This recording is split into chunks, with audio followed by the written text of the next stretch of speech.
Students, so far we have done 4 different types of chemical reactions. Now we will start with the fifth reaction, that is known as displacement reaction. Fifth one is displacement reaction. ठीक है, इसको समझने से पहले इसको define करते हैं. A reaction in which a more reactive metal displace a less reactive metal from its salt solution is known as displacement reaction. ठीक है, एग्जांपल देते हैं. जैसे हम लेते हैं सपोज कॉपर सल्फेट का सोल्यूशन लेते हैं. कॉपर सल्फेट का एक्वस सोल्यूशन एक बिकर में ले लिया हमने. सोल्यूशन ऑफ CuSO4 वाटर में बनाया गया है कॉपर सल्फेट का सोल्यूशन. अगर तुम इस सोल्यूशन में एक आयरन की रोड डालते हो, we put iron rod in this solution, तो देखो बेटा क्या होगा. आयरन जो होता है वो कॉपर से ज्यादा रिएक्टिव होता है. Iron is more reactive.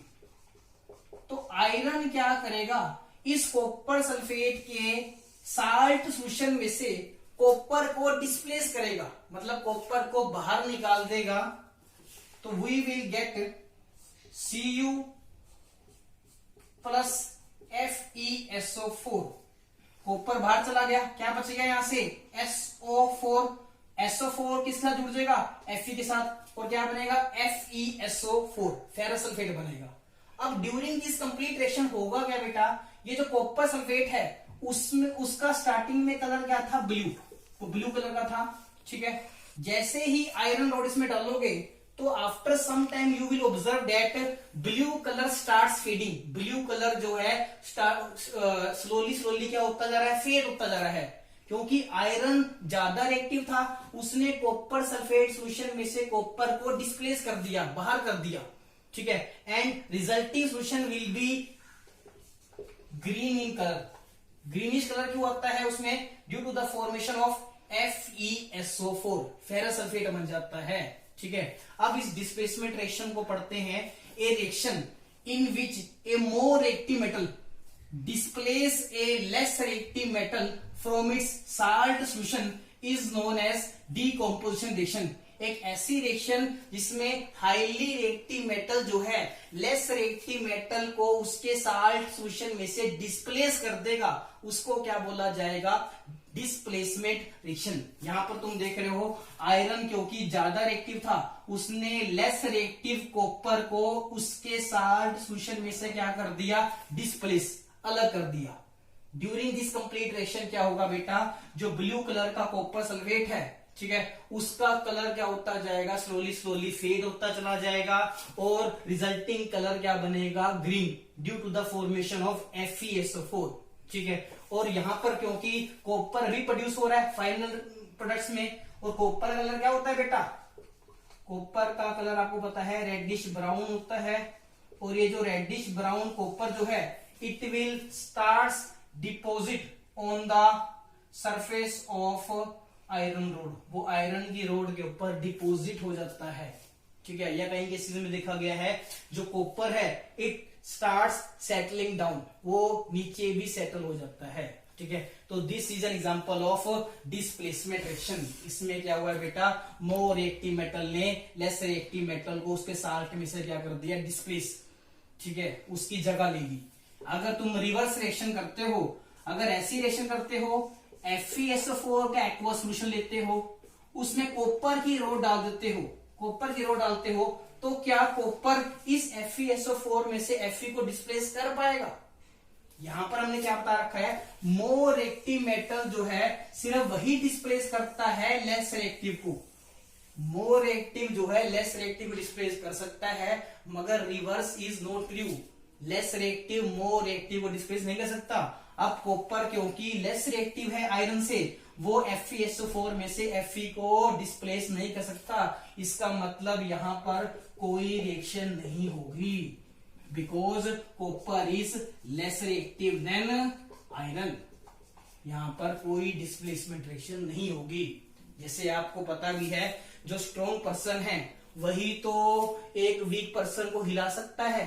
Weak person strong person को कैसे हिलाएगा? सेम यहां पर है, मोर रिएक्टिव मेटल जो है लेस रिएक्टिव मेटल को उसके साल्ट सॉल्यूशन में से डिस्प्लेस कर देगा, मगर लेस रिएक्टिव मेटल जो है मोर रिएक्टिव मेटल को डिस्प्लेस नहीं कर पाएगा, इसलिए ये रिएक्शन नहीं होती। ठीक है, अब आपको पता कैसे चलेगा कौन सा मेटल हाईली रिएक्टिव है, कौन सा मेटल लेस रिएक्टिव है? तो उसके लिए बेटा तुम्हें मैं एक सीरीज लिखवा रहा हूं। उस सीरीज में क्या होगा, जो मेटल्स इस सीरीज में ऊपर की तरफ होंगे वो ज्यादा रिएक्टिव होंगे, जो मेटल्स नीचे होंगे वो क्या होंगे, लेस रिएक्टिव। ठीक है, तो हम रिएक्टिविटी सीरीज देखते हैं।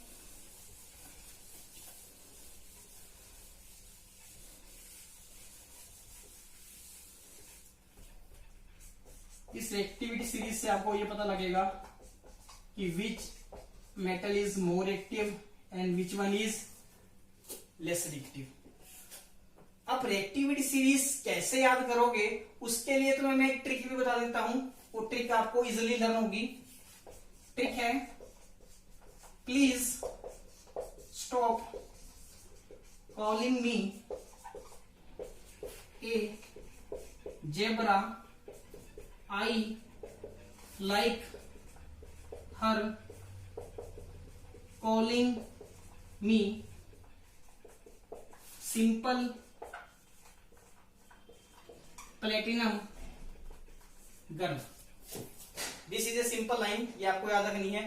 Please stop calling me A zebra, I like her calling me simple platinum girl.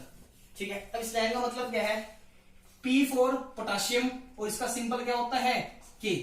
P for potassium उसका सिंबल क्या है, K। S फॉर सोडियम इसका सिंबल क्या होता है, Na। Ca for calcium symbol होता है Ca। M for magnesium, A for aluminium, Z for zinc, I for iron symbol is Fe। L for lead इसका सिंबल क्या होता है Pb। H फॉर हाइड्रोजन, ठीक है। C4 यहाँ पर C है only. C for copper, M for mercury symbol is Hg। S for silver symbol is Ag।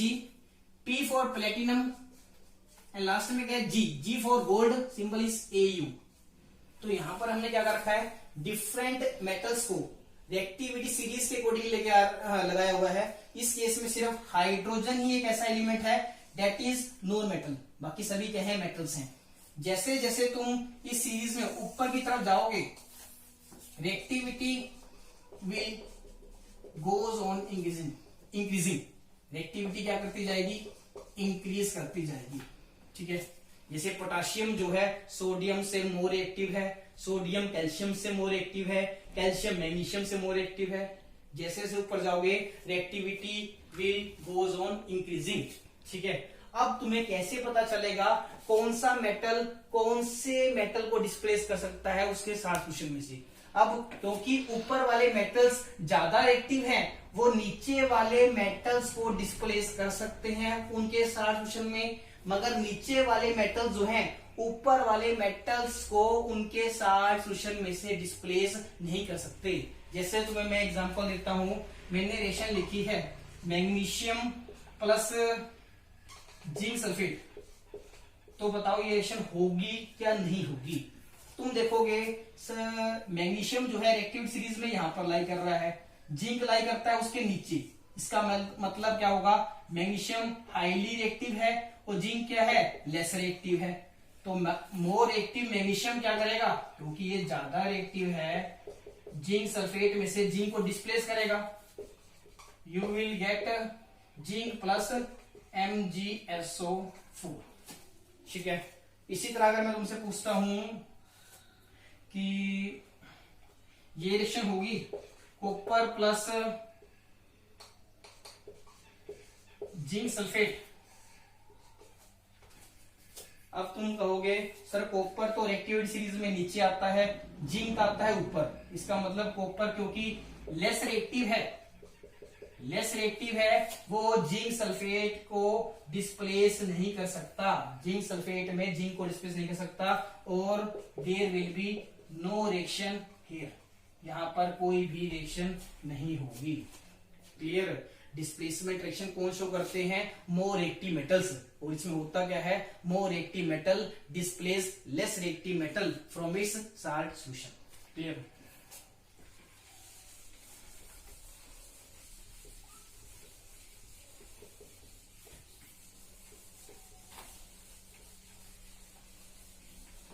Next हम पढ़ेंगे बेटा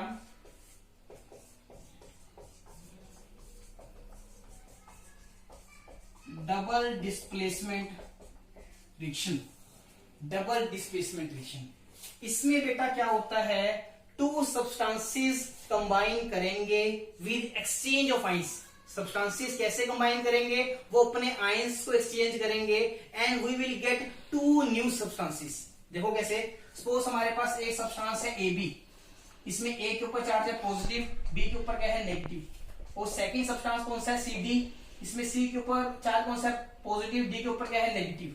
तो ये जब टू सब्सटेंसेस कंबाइन करेंगे अपने आयंस एक्सचेंज कर लेंगे। A जो B के साथ जुड़ा हुआ था अब किसके साथ जुड़ेगा? D के साथ, क्योंकि पॉजिटिव वाला नेगेटिव के साथ जुड़ सकता है।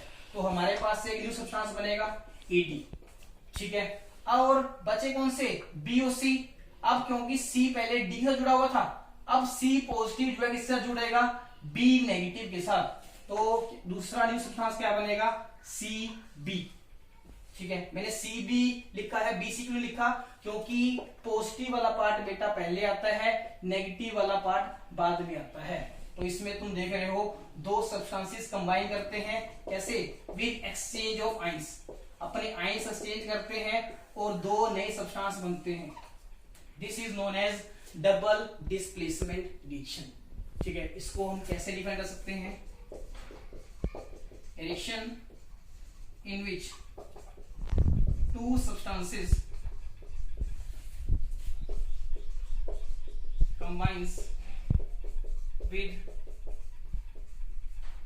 exchange of ions to form two new substances। दो सब्सटेंस कंबाइन करके दो न्यू सब्सटेंस बनते हैं and during this process exchange of ions takes place, ठीक है। जैसे हम बात करते हैं, एग्जांपल ले लेते हैं barium chloride plus sodium sulphate, ठीक है। जब इन दोनों के सॉल्यूशंस को तुम मिक्स करते हो, इन दोनों के सॉल्यूशंस को मिक्स करते हो, you get two new substances. One is BaSO4 and other is NaCl। इसमें भी आयंस एक्सचेंज होते हैं, ठीक है। बैलेंस कर लोगे, क्लोरीन 2 है, सोडियम भी 2 है, यहाँ पर क्या लगा दोगे 2। दिस रिएक्शन इज बैलेंस्ड, ठीक है। अब बेटा हम पढ़ेंगे डबल डिस्प्लेसमेंट रिएक्शन जो है 3 टाइप्स की होती है।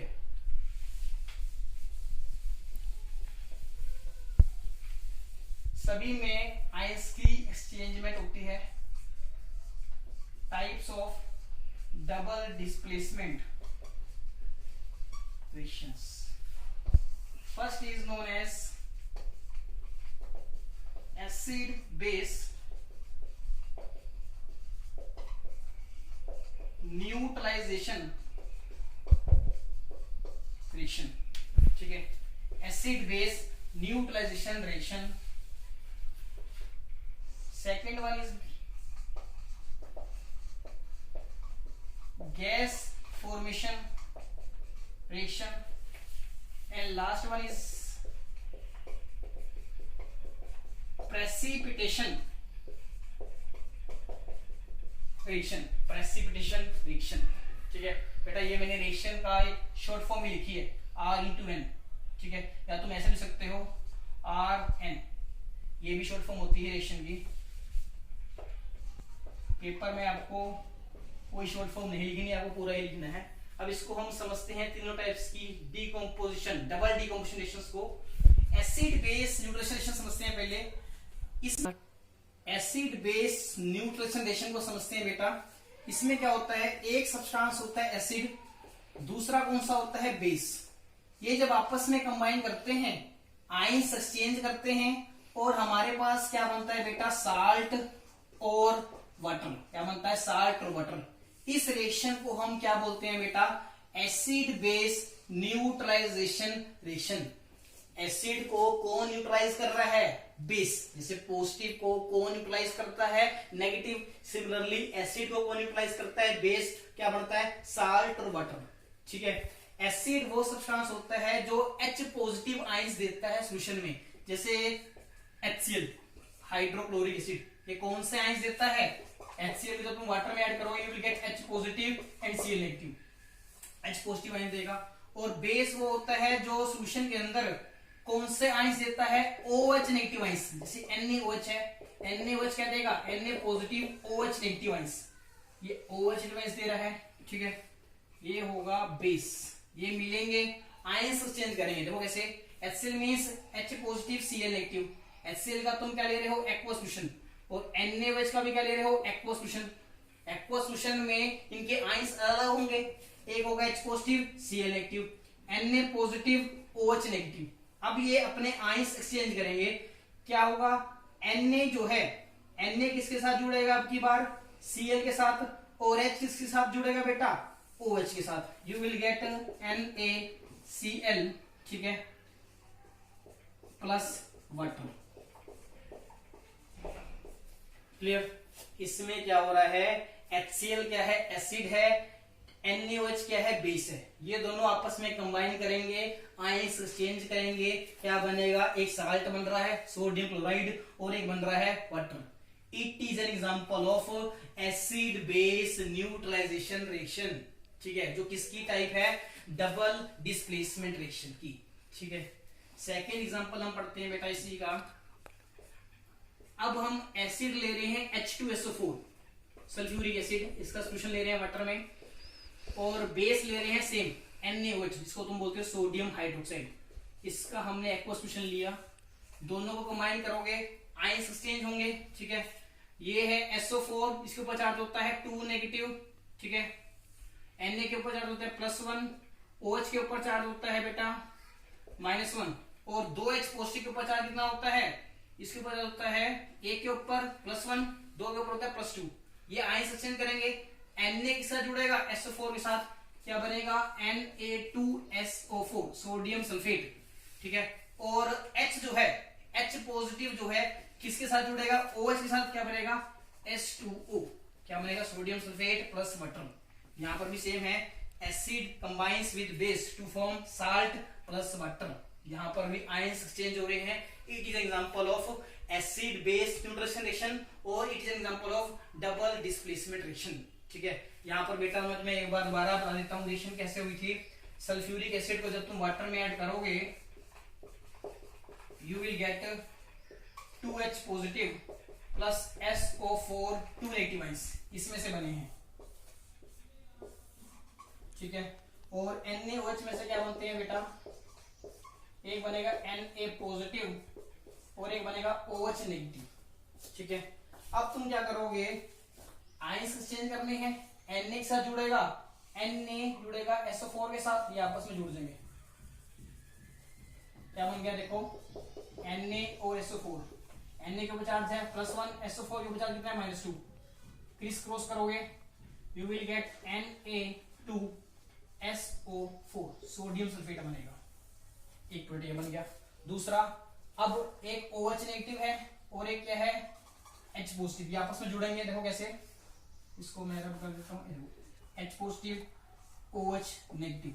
ठीक है, ये आपस में जुड़ेंगे, क्या बनेगा, H2O। ठीक है, अब क्योंकि देखो अभी तक हमने इस रिएक्शन को बैलेंस नहीं किया है, बैलेंस करते हैं। सोडियम यहाँ पर कितने हैं, 2, तो यहाँ पर भी हमें क्या लगाना पड़ेगा, 2। OH कितने हो गए, अब 2 हो गए, और हाइड्रोजन कितने हैं, 2, तो वाटर में कितने बनेंगे, 2। ठीक है, इसमें से अगर तुम 2 NaOH लोगे, 2 Na पॉजिटिव बनेंगे और 2 क्या बनेंगे, OH नेगेटिव आयंस। तो 2H पॉजिटिव और 2OH negative will combine to form 2 water molecules या 2 moles of water molecules. Clear? ये होगी बेटा एसिड बेस न्यूट्रलाइजेशन रिएक्शन। अब हम पढ़ेंगे बेटा examples of gas formation reaction and precipitation reaction. इसमें तुमने क्या लेना बेटा, जिंक सल्फाइड का एक्वा सोल्यूशन लेना है और हाइड्रोक्लोरिक एसिड का एक्वा सोल्यूशन लेना है। You will gate zinc chloride and H2S gas. अब यहां पर बेटा देखो क्या हो रहा है, जिंक सल्फाइड है, जिंक के ऊपर चार्ज होता है +2, इसके ऊपर होता है -2 सल्फाइड आयन के ऊपर। HCl में H के ऊपर चार्ज होता है +1, इसके ऊपर होता है -1। अब इन्होंने क्या किया है, आयंस अपने एक्सचेंज कर लिए, जिंक किसके साथ जुड़ गया, Cl के साथ, H के साथ जुड़ गया सल्फर के साथ। हमारे पास क्या बना है, जिंक क्लोराइड प्लस H2S। ठीक है, यहाँ पर क्या हो रही है, गैस की फॉर्मेशन हो रही है और क्योंकि इसमें आयंस एक्सचेंज होके 2 न्यू सब्सटेंस बन रहे हैं, इसको हम क्या बोलेंगे बेटा, डबल डिस्प्लेसमेंट रिएक्शन। ठीक है, अब इस रिएक्शन को बैलेंस करते हैं। क्लोरीन क्योंकि 2 है तो यहां पर भी कितना आना चाहिए, 2। ठीक है, जिंक 1, सल्फर 1, हाइड्रोजन यहां पर भी 2 है, यहां पर भी कितने हैं, 2। Means this reaction is also a balance reaction. ठीक है, अब बेटा हमने एसिड बेस न्यूट्रलाइजेशन रिएक्शन के एग्जांपल पढ़ लिए, गैस फॉर्मेशन रिएक्शन का एग्जांपल पढ़ लिया। अब हम प्रेसिपिटेशन रिएक्शन के बारे में पढ़ेंगे। ठीक है, और ये इंपॉर्टेंट भी होता है, इंपॉर्टेंट टॉपिक है। तो आयंस की एक्सचेंजमेंट जो है सभी में होगी। प्रेसिपिटेशन रिएक्शन को पढ़ेंगे। प्रेसिपिटेशन रिएक्शन, प्रेसिपिटेशन रिएक्शन बेटा हम उसको बोलते हैं जिसमें सॉलिड सब्सटेंस बनता है, solid substance known as PPT is formed. जिस रिएक्शन में प्रेसिपिटेट बनेगा उसको क्या बोला जाएगा, प्रेसिपिटेशन रिएक्शन। ठीक है, प्रेसिपिटेट की बेटा शॉर्ट फॉर्म क्या है, PPT. PPT stands for precipitate. ठीक है, जैसे एग्जांपल लेते हैं हमने बेरियम क्लोराइड का एक्वा सोल्यूशन ले लिया, टेस्ट ट्यूब में हमने बेरियम क्लोराइड का वाटर में सोल्यूशन बना लिया और दूसरी टेस्ट ट्यूब में हमने सोडियम सल्फेट का एक्वा सोल्यूशन बना लिया। ठीक है, ये दोनों ही सोल्यूशन कैसे होते हैं, कलरलेस, जैसे वाटर होता है। अब तुमने क्या करना है, एक टेस्ट ट्यूब के कंटेंट्स को दूसरी टेस्ट ट्यूब में ऐड कर देना है। तो जैसे तुम ऐड करोगे you will gate barium sulphate and sodium chloride. जो बेरियम सल्फेट बनता है उसके कर्डी वाइट पीपीटी होते हैं। क्या होते हैं बेटा, कर्डी, जैसे दही होती है, कर्डी वाइट पीपीटी। इस कर्डी वाइट पीपीटी की वजह से जो रिजल्टिंग सोल्यूशन है that will looks like milkiness, उसमें क्या आएगी, मिल्कीनेस आ जाएगी। ठीक है, किसकी वजह से आई है, curdy white PPT of barium sulphate की वजह से। और जो सोडियम क्लोराइड है वो सोल्यूशन में ही रहेगा। ठीक है, बैलेंस कर लेते हैं इसको। सोडियम 2 है, क्लोरीन 2 है, यहां पर भी क्या आएगा, 2। तो ये किसका एग्जांपल है बेटा, प्रेसिपिटेशन रिएक्शन का। बेरियम क्लोराइड और सोडियम सल्फेट को जब तुम मिक्स करोगे, कर्डी वाइट पीपीटी किसके बनेंगे, बेरियम सल्फेट के। ठीक है, सेकेंड एग्जांपल हम लेते हैं, NaCl का एक्वा सोल्यूशन लोगे और सिल्वर नाइट्रेट का एक्वा सोल्यूशन जब तुम लोगे और इन दोनों सोल्यूशंस को मिक्स करने के बाद you will gate white PPT of AgCl। AgCl के क्या बनेंगे, व्हाइट पीपीटी, सिल्वर क्लोराइड। और इसकी वजह से भी और रिजल्टिंग सोल्यूशन में क्या आएगी, मिल्कीनेस। और साथ में क्या बनेगा, NaNO3 सोडियम नाइट्रेट। ठीक है बेटा, यहां पर मैं एक बात बता देता हूं, NO3 नेगेटिव को बोलते हो नाइट्रेट आयन, इसको बोलते हो नाइट्रेट आयन। ठीक है, और NO2 नेगेटिव को क्या बोलते हो बेटा, नाइट्राइट आयन। क्या बोलते हो, नाइट्राइट आयन। अगर मैं लिखता हूं AgNO3 तो AgNO3 मीन्स सिल्वर नाइट्रेट अगर मैं लिखता हूं AgNO2 तो इसका मीनिंग क्या है? Silver nitrite, silver nitrite. ठीक है, तो सोडियम क्लोराइड और सिल्वर नाइट्रेट के एक्वा सॉल्यूशन को मिक्स करोगे, you will gate curdy white PPT of AgCl। Balance करते हैं सेशन को। सोडियम 1 सोडियम 1, क्लोरीन 1 क्लोरीन 1, ठीक है, NO3 1 NO3 1, means all atoms are balanced. ये बैलेंस रिएक्शन है। ठीक है, एक एग्जांपल और लेंगे बेटा। थर्ड एग्जांपल इज, इसमें बेटा आपने क्या करना है, लेड नाइट्रेट का एक्वा सॉल्यूशन लेना है और पोटाशियम आयोडाइड का एक्वा सॉल्यूशन लेना है। इन दोनों एक्वा सॉल्यूशन को जब तुम मिक्स करोगे तो you will get yellow PPT of lead iodide. इसके क्या बनेंगे? Yellow PPT. और सॉल्यूशन में क्या बनेगा? KNO3 potassium nitrate. ठीक है, यहां पर कौन से कलर के पीपीटी बनते हैं बेटा? लेड आयोडाइड के येलो कलर के पीपीटी। ठीक है, ये साइन किसका होता है बेटा? पीपीटी का। ठीक है, यहां पर पीपीटी के लिए हम सिंबल लगा देते हैं डाउनवर्ड एरो। ठीक है, अब इस सेशन को बैलेंस करते हैं। NO3 बेटा यहां पर कितने हैं? 2 हैं, तो यहां पर भी NO3 को बैलेंस करने के लिए यहां पर हम 2 लगा देते हैं। ठीक है, आयोडीन यहां पर कितने हैं? 2, तो बैलेंस करने के लिए यहां पर भी क्या लगाएंगे? 2। पोटाशियम कितने हैं? यहाँ पर 2 है, तो यहाँ पर भी मैंने क्या लगा दिया? 2। Means this reaction is also balanced. This is third example of precipitation reaction. Clear? In reactions को बेटा आपने बहुत अच्छे से समझना है। अगर आपको कोई प्रॉब्लम आती है, ठीक है, तो आपने मुझसे कॉन्टेक्ट करना है। ठीक है।